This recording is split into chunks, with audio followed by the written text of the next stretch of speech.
नमस्कार, देश की बात में हाजिर है। कोरोना संक्रमण एक बार फिर से पैर पसार रहा है। अब डेल्टा प्लस वेरिएंट चर्चा में है। इस संक्रमण से महाराष्ट्र में 3 लोगों की मौत हो गई। मुंबई में डेल्टा प्लस वेरिएंट से पहली मौत 63 साल की एक महिला की हुई है। उन्हें कई बीमारियां थी, साथ ही डायबिटिक भी थी। हालांकि उनको टीकों की दोनों डोजेज मिली हुई थी। चिंता के बाद अब ये भी है कि ब्रेक थ्रू इन्फेक्शन के आंकड़े भी बढ़ रहे हैं। ब्रेक थ्रू यानी वो केस जिन्हें दोनों डोज के टीके मिल चुके हैं। स्वास्थ्य मंत्रालय के अनुसार देश में ऐसे 2,58,560 को संक्रमण हुआ। ये ब्रेक थ्रू किसी भी टीके कोविशील्ड, कोवैक्सीन या स्पुतनिक लेने वालों में हुआ और इनमें पहली डोज के बाद हुआ संक्रमण दोनों डोज के बाद के संक्रमण से दोगुना है। और आइए देख लेते हैं ये रिपोर्ट जो देश भर में इन ब्रेक थ्रू मामले के बारे में जानकारी दे रहा है।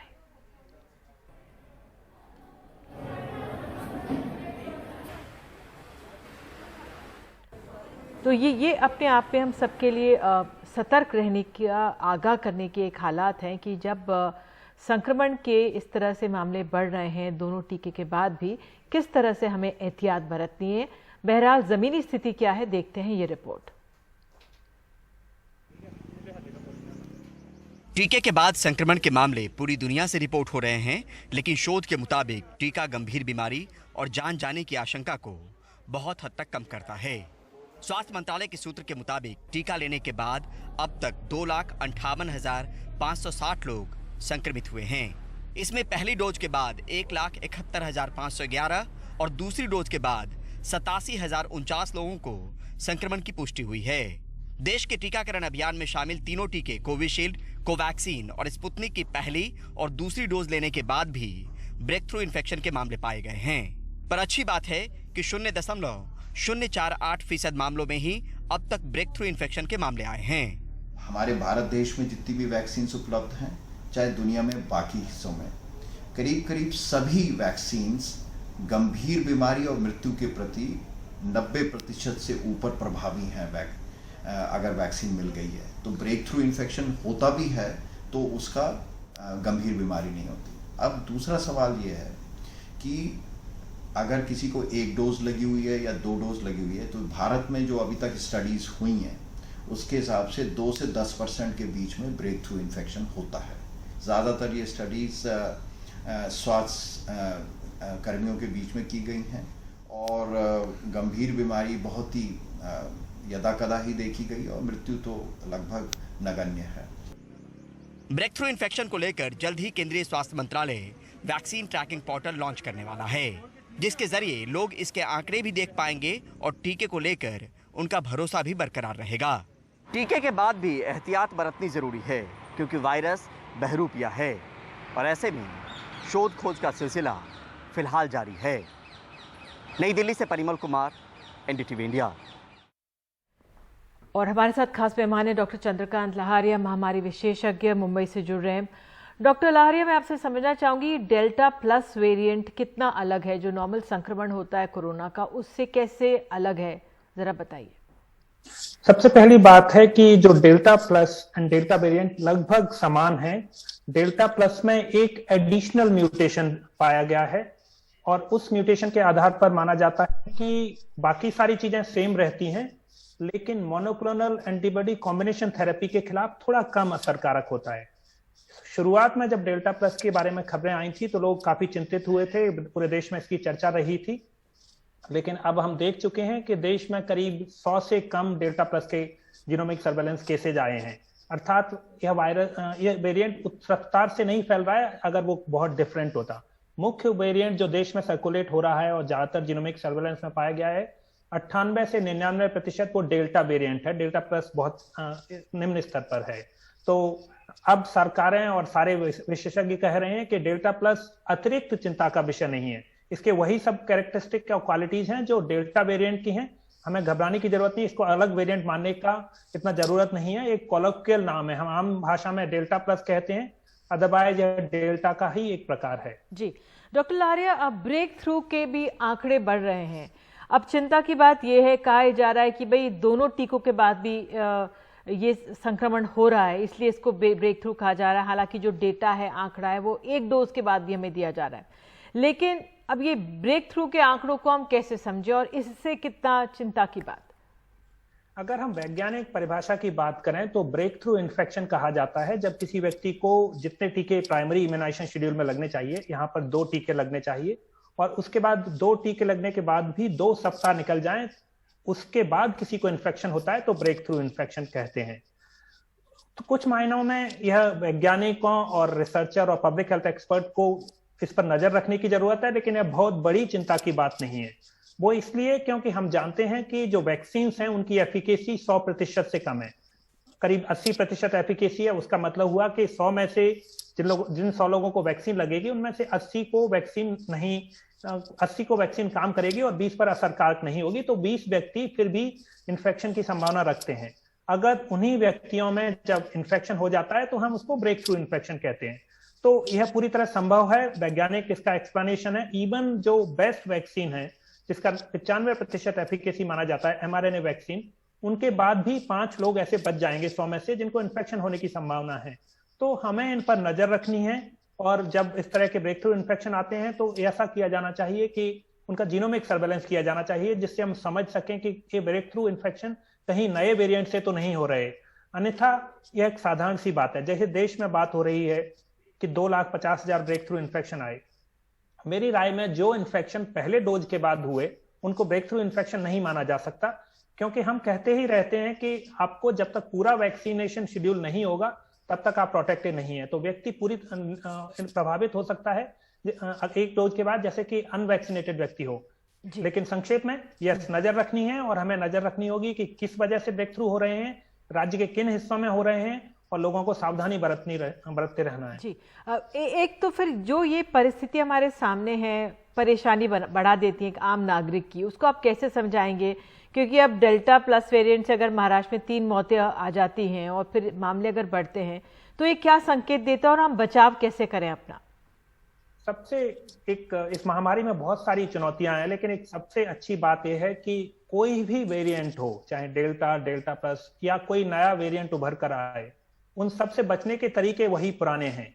सबसे पहली बात है, हमें वैक्सीनेशन करवाना है। वैक्सीन सुरक्षा प्रदान करती है व्यक्तिगत रूप से। आप वैक्सीनेशन करवा लेंगे तो आपको गंभीर बीमारी होने की संभावना काफी घट जाती है, हो सकती है लेकिन काफी हद तक घट जाती है। दूसरा बात है, वायरस का संक्रमण रोकना है और जो व्यक्ति ब्रेक थ्रू इन्फेक्शन रोकना है तो हमें मास्क लगा के रखना होगा, तो उससे ब्रेक थ्रू इन्फेक्शन रिड्यूस हो जाएंगे। साथ में जिन्होंने अभी वैक्सीन नहीं लगाई उनको भी मास्क लगा के रखना है, मास्क किसी भी इससे बचाएगा।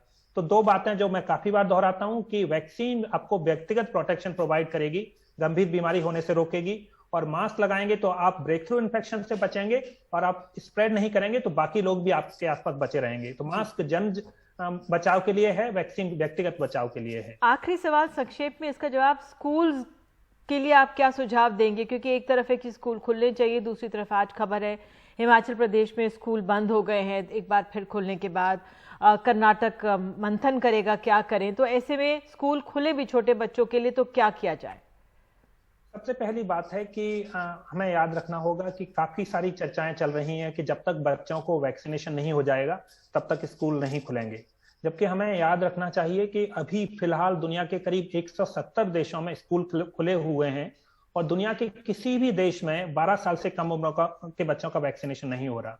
दूसरा बात जो मैं कहना चाहूंगा वो यह है कि कोई नहीं कह सकता कि यह महामारी कब खत्म होगी, कोई नहीं बता सकता कि यह वायरस कब जाएगा। तो हम ऐसे अनिश्चित काल के लिए स्कूल तो बंद नहीं रख सकते। तो ऐसे में बहुत जरूरी है कि हम सारी सावधानियां बरतते हुए स्कूल को प्रारंभ करें।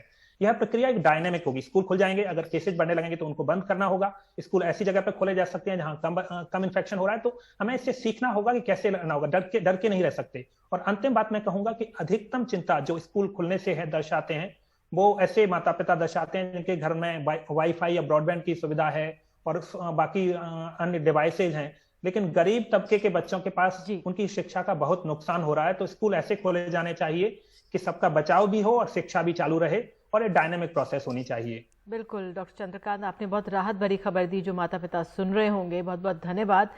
घबराने की जरूरत नहीं है, लेकिन वही मास्क अपना जरूर पहन के रखें जितना हो सके, और अगर आप बाहर निकले तो अपनी दूरी जरूर बनाएं। तो आप जुड़े, बहुत बहुत धन्यवाद। और एक बार फिर से आपको बता दें जो स्कूलों से जुड़ी हुई जानकारी है, तो अब थोड़ी सी और जानकारी आपको दे दें कि संक्रमण का असर स्कूलों तक पहुंचा है। कर्नाटक में जो मुख्यमंत्री बोम्मई हैं वो स्कूल खोलने का फैसला उन्होंने फिलहाल टाल दिया है। वे अब स्वास्थ्य अधिकारियों और विशेषज्ञों से मशवरा करने के बाद ही फैसला लेंगे। उन्होंने पहले कहा था कि 9वीं और 12वीं के लिए स्कूल 23 अगस्त से खुल जाएंगे। और आपको ये भी बता दें कि हिमाचल प्रदेश ने तो अपने स्कूलों को एक बार फिर से बंद कर दिया है। वहां 62 बच्चे संक्रमित हुए। पंजाब में स्कूल खुलते ही 33 बच्चे संक्रमित हुए, तो हरियाणा में 6 बच्चे संक्रमित हुए हैं।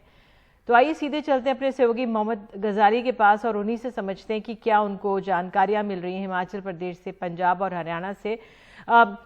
जिस तरह से गजाली, हिमाचल प्रदेश में स्कूल बंद कर दिए गए हैं, चिंताएं क्या है, क्या कारण बताया जा रहा है राज्य सरकार की तरफ से?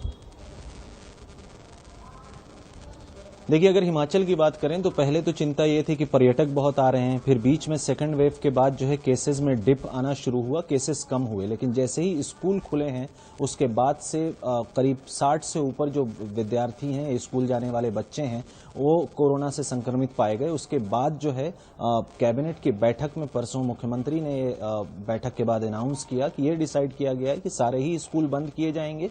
हालांकि एक खास इलाका था हिमाचल का जहां के स्कूलों से बच्चे ज्यादा पॉजिटिव आ रहे थे या जहां संक्रमण दर ज्यादा था, लेकिन हिमाचल के मुख्यमंत्री जयराम ठाकुर का कहना था कि क्योंकि अलग अलग इलाकों से केस नहीं आ रहे हैं, किसी एक लिमिटेड इलाके से ही आ रहे हैं, इसके बावजूद पूरे प्रदेश में जो है 22 अगस्त तक स्कूल को बंद कर दिया गया। स्कूलों के अलावा पर्यटकों के लिए भी हिमाचल सरकार की तरफ से RT-PCR की जो नेगेटिव रिपोर्ट है वो मैंडेटरी कर दी गई है, या अगर आप एक डोज या दोनों डोज लगवा चुके हैं तो वैक्सीन सर्टिफिकेट के साथ आ सकते हैं। ये तो रही बात हिमाचल की।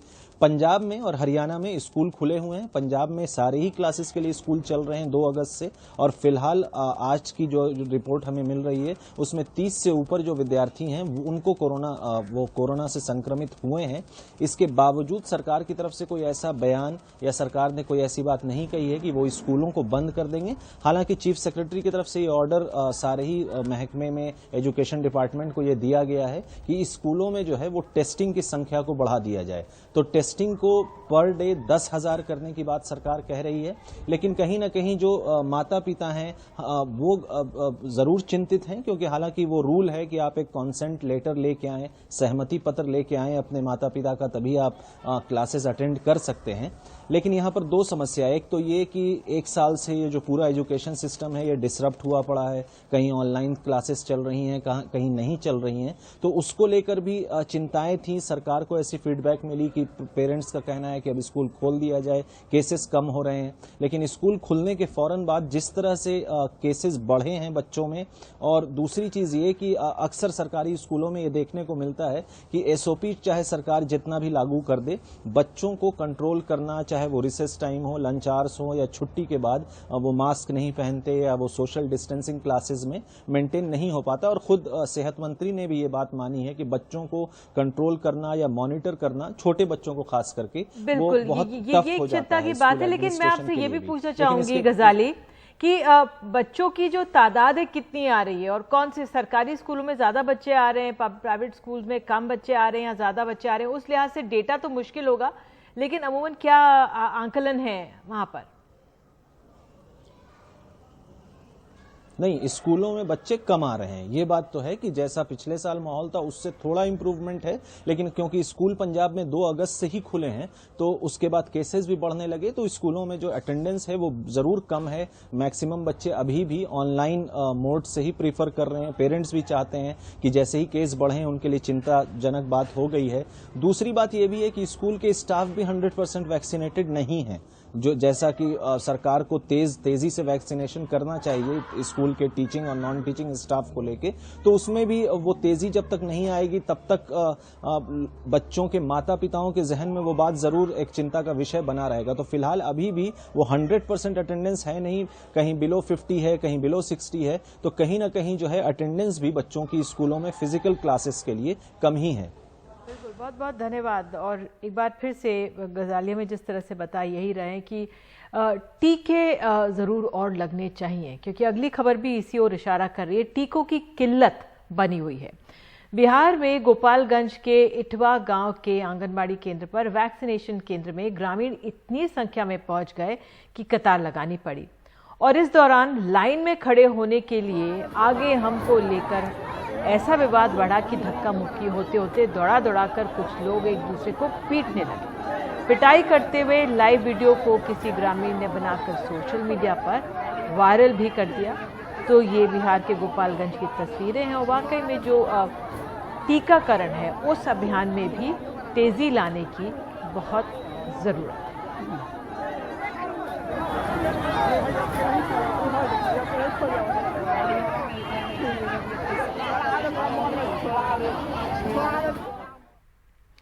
और अब कोरोना संक्रमण की खबरों से आगे बढ़ते हैं। अब खबर है चुनावी राज्य उत्तर प्रदेश से। कानपुर में एक मुस्लिम रिक्शे वाले को पीट कर कल जो मामला सामने आया था, जय श्री राम बुलवाने के आरोप में 3 आरोपी जो हैं उनको पकड़ लिया गया है, लेकिन उनको जमानत भी मिल गई है। बजरंग दल के लोगों ने आरोपियों को छुड़ाने के लिए कल देर रात तक डीसीपी दफ्तर के बाहर जबरदस्त प्रदर्शन किया। जिस रिक्शे वाले को पीटा गया था उसका परिवार उस कांड से दहशत में है।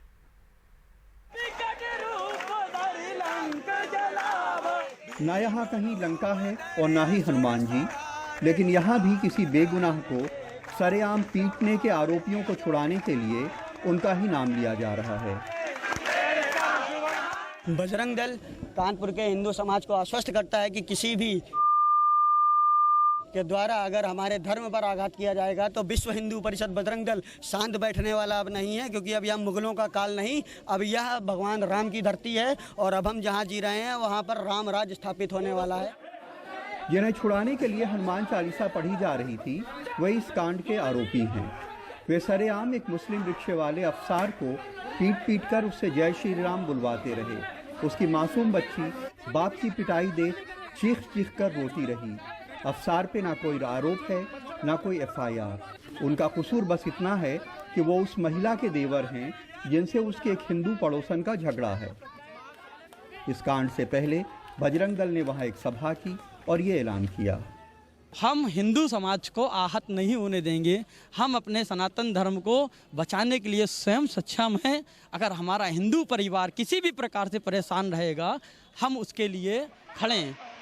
अफसार की पिटाई की तस्वीरें टीवी में देखकर गांव में रहने वाली उसकी मां घबराकर कानपुर भाग गई। मां बेटा मिले तो लिपट कर खूब रोए। अफसार की पत्नी कहती हैं कि बाप की इस तरह सड़क पे पिटाई से उनकी बच्ची पे बहुत बुरा असर हुआ है। बच्चे दस्तिया गई, एकदम दहशत घुसी है उसके शरीर में। खाना पीना बिल्कुल नहीं खा रही है, न खेल रही है, न पहली नमाज चटक फटक है बच्ची को मेरे। वो डर रही है कहीं हम लोग को मान न दे अकेला। कानपुर की कच्ची बस्ती में झोपड़पट्टियां हैं। इनमें कुरेशा और रानी पड़ोसी हैं। एक रोज कुरेशा का बेटा ई रिक्शा से घर आया तो रिक्शे वाले से उसका पहिया रानी के दरवाजे से लड़ गया। उसी से झगड़ा शुरू हुआ था। 12 जुलाई को कुरेशा ने रानी और उनके पति पर मारपीट की एफआईआर लिखवाई थी। 31 जुलाई को रानी ने कुरेशा के 3 लड़कों पर छेड़खानी की एफआईआर लिखवाई। बाद में रानी ने आरोप लगाया कि उनकी पड़ोसी कुरेशा उनसे कह रही हैं कि तुम मुसलमान हो जाओ और अपना धर्म हमको 20,000 में बेच दो। लोग कह रहे अपना धर्म छोड़ के हमारे धर्म में आ जाओ। हम नहीं आ रहे तो कह रहे 20,000 रुपया ले लो, धर्म बेच दो। धर्म नहीं बेच रहे तो कह रहे तुमको रहना दुश्वार कर देंगे, वहाँ डरेंगे, जान तो मार देंगे। जिन कुरेशा से रानी का झगड़ा है वो छोटी बस्तियों में घूम कर चूड़ी बेचने का काम करती हैं। झगड़े की वजह से उनका बाहर निकलना बंद हो गया है। कुरेशा कहती हैं कि उनके ऊपर पैसे से धर्म परिवर्तन कराने का आरोप है, लेकिन उन्हें इन सब से क्या मतलब। या हमें सब्जी लाने का तो पैसा है नहीं है तो हम इनका 20,000 कहाँ से दे देंगे। हमारे तो खाने का तो है नहीं है, हम 20,000 कहाँ करें बता। अच्छा है अब ये झूठी है कबूती तो ये सब कह रहे हैं आदमी। एक गरीब रिक्शे वाले के साथ जो कुछ हुआ, हो सकता है इससे पोलराइजेशन में मदद मिले, हो सकता है इससे राजनीतिक लाभ भी हासिल हो, लेकिन किसी गुंडागर्दी में भगवान का नाम इस्तेमाल करने से ज़्यादा शर्मनाक और कुछ नहीं हो सकता है। कानपुर में अरुण अग्रवाल, आलम और राजेश गुप्ता के साथ कमाल खान, एनडीटीवी इंडिया। और देश की बात में आगे है, मध्य प्रदेश में व्यापम घोटाले की आगाही। बिना परीक्षा दिए मार्कशीट जारी हो गई।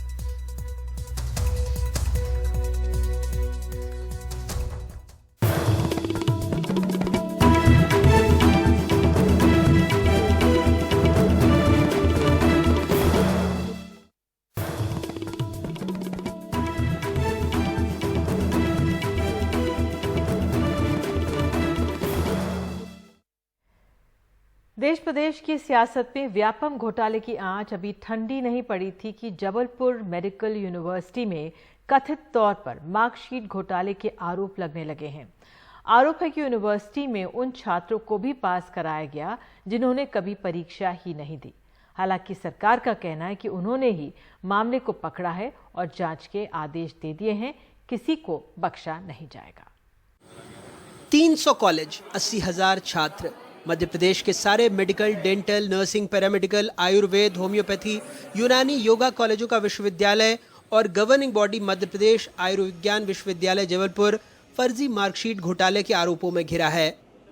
हाईकोर्ट में पेश जांच रिपोर्ट बताती है कि प्रश्न पत्र बनाने से लेकर उत्तर पुस्तिका जांचने, रिवैल्यूएशन से लेकर मार्कशीट जारी करने में गंभीर अनियमितता हुई है।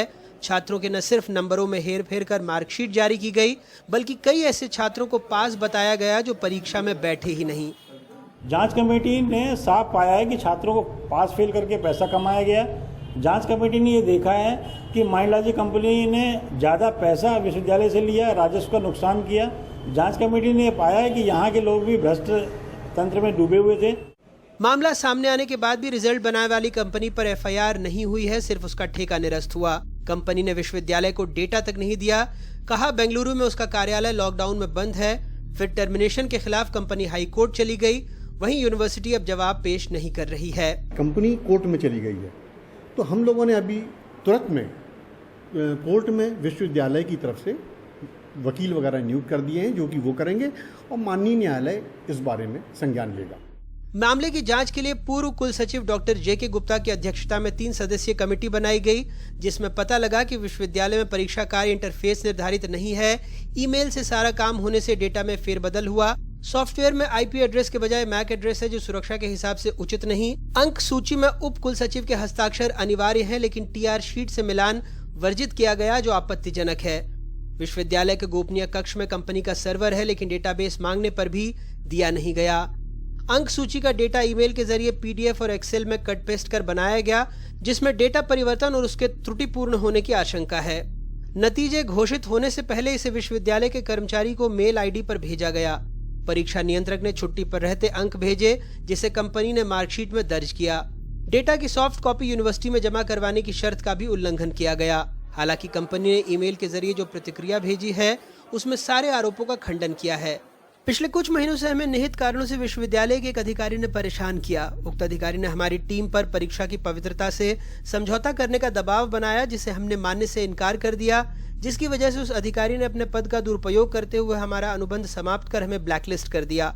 इस फैसले को हमने हाईकोर्ट में चुनौती दी। माननीय अदालत ने 19 जुलाई को विश्वविद्यालय के फैसले पर रोक लगाकर 16 अगस्त को अगली सुनवाई रखी है। उम्मीद है माननीय उच्च न्यायालय से हमें न्याय मिलेगा। मामला अदालत में है, लिहाजा उस अधिकारी पर हम कोई टिप्पणी नहीं करना चाहते। जानकार मानते हैं कि पूरे मामले में यूनिवर्सिटी प्रशासन, पुलिस, सबकी भूमिका संदिग्ध है। जो रजिस्ट्रार साहब की रिपोर्ट है, इसमें वो रिपोर्ट तो पर्याप्त है। पुलिस चाहे तो धागे से पूरे कहानी को उधेड़ सकती है। हालांकि सरकार का कहना है उसने ही घोटाला पकड़ा और जांच करवाई। संपूर्ण मामले का संज्ञान लेते हुए जांच के आदेश किए हैं और ये सुनिश्चित हमने किया है कि किसी भी तरह की गड़बड़ी को बर्दाश्त नहीं किया जाएगा। हमें ये सुनिश्चित करना है कि यूनिवर्सिटी में किसी भी तरह की गड़बड़ी ना हो। और जैसा मैंने कहा है कि मैंने स्वयं नोटशीट लिखकर सभी तथ्यों की जांच करवाई है और जो भी दोषी होंगे, कितना भी बड़ा व्यक्ति होगा, उसको बख्शा नहीं जाएगा। वैसे विश्वविद्यालय हर मामले में हड़बड़ी में दिख रहा है। कुलपति की कार के पीछे भागते ये bachelor of science in audiology and speech language pathology के छात्र हैं। साल भर से रिजल्ट नहीं आया है। कुलपति से 2 मिनट बात करने का समय मांग रहे थे, लेकिन नहीं मिला। हम लोग का पिछले साल एग्जाम हुआ था, रिजल्ट अभी तक एक सेमेस्टर का भी नहीं आया है। हमारे यहाँ 4 बैचेज हैं, चारों बैचेज का एक भी रिजल्ट नहीं आया है। वीसी से जब भी मिलते हैं तो हमको वीसी ये बोलता है कि मर जाओ या मरने का नाटक करो तो तुम्हारा रिजल्ट आ जाएगा। और अभी हम सामने उनसे बात करने गए तो वो कार से हमको कुचलते हुए जा रहे थे। बहरहाल जांच कमेटी के जेके गुप्ता पद से हटाए जा चुके हैं। वहीं परीक्षा नियंत्रक, जिन्हें परीक्षा परिणामों के लिए जिम्मेदार बताकर हटाया गया था, उनका तबादला आदेश अगले दिन ही निरस्त हो गया। लेकिन जुलाई में मामले की और परतें खुलने के बाद उन्हें फिर अपने पद से हटा दिया गया। व्यापम भवन के नाम में बदलाव हो गया, अब ये चयन भवन बन गया, लेकिन इस पर लगे आरोपों में कोई बदलाव नहीं हुआ है। सूत्र तो यहाँ तक बताते हैं कि जिस कंपनी पर मार्कशीट बनाने का जिम्मा था उसे ब्रॉडबैंड का बिल, बिजली का बिल भी भरना था, लेकिन ब्रॉडबैंड का बिल भी विश्वविद्यालय प्रशासन ने भरा और बिजली का बिल भी सरकारी मदद से भरवा दिया गया बगैर ऑडिट के, और जिम्मेदारों पर कोई कार्रवाई भी नहीं हुई। जबलपुर से संजीव चौधरी और भोपाल से कैमरा पर्सन रिजवान खान के साथ अनुराग द्वारी, एनडीटीवी इंडिया। और देश की बात में अब आगे है, प्लास्टिक के कुछ सामानों पर रोक से कितना फायदा होगा धरती को।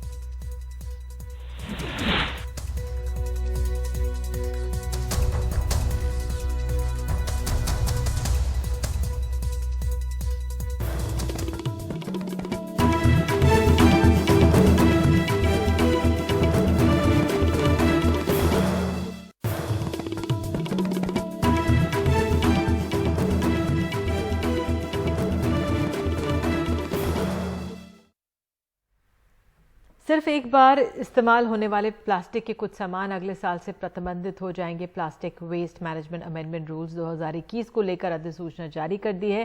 प्लास्टिक की डंडी वाली ईयरबड्स, गुब्बारों की प्लास्टिक की डंडी, प्लास्टिक के झंडे, कैंडी स्टिक समेत कई प्लास्टिक के सामान पर रोक लगा दी गई है। हमारे सहयोगी अखिलेश शर्मा हमारे पास मौजूद हैं।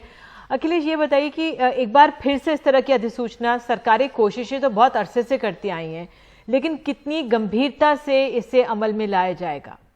देखिए, अमल में तभी आ पाएगा जब इसका सख्ती से पालन किया जाए। हालांकि सरकार ने अपनी ओर से गजट नोटिफिकेशन जारी कर दिया है, कहा है कि अगले साल 1 जुलाई से इन तमाम चीज़ों का जिनका आपने जिक्र किया है उन पर रोक लगा दी जाएगी। ना तो उनका निर्माण हो सकता है, ना आयात हो सकता है, ना ही बिक्री हो सकती है, ना ही उपयोग हो सकता है।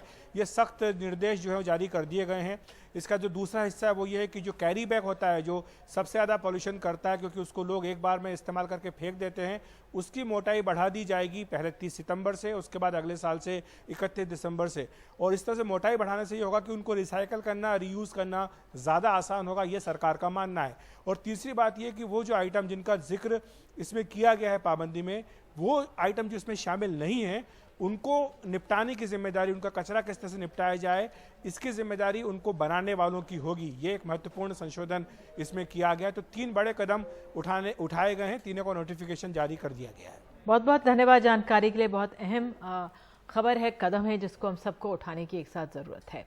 बहरहाल देश की बात में आगे, जो हमारा दोस्त मुल्क है अफगानिस्तान में बिगड़ते हालात, क्योंकि इसका असर भारत पे होगा, एक रिपोर्ट दिखाएंगे।